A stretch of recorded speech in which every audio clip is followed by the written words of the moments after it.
এই যে হলো এই পাংখা কি অবস্থা চান, পাংখা একদম পুড়ে গেছে, তার মানে এই শার্টটা একদম হিট হয়ে হয়ে গেছে।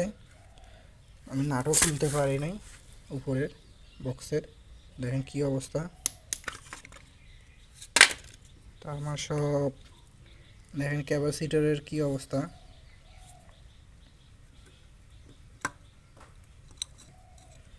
এখন এগুলো আমি নতুন করে রিপেয়ারিং করব, তারগুলো জয়েন দেব। দেখেন ভিতরে কয়েল মোটামুটি ঠিক আছে, আমি আপনাদেরকে দেখাই।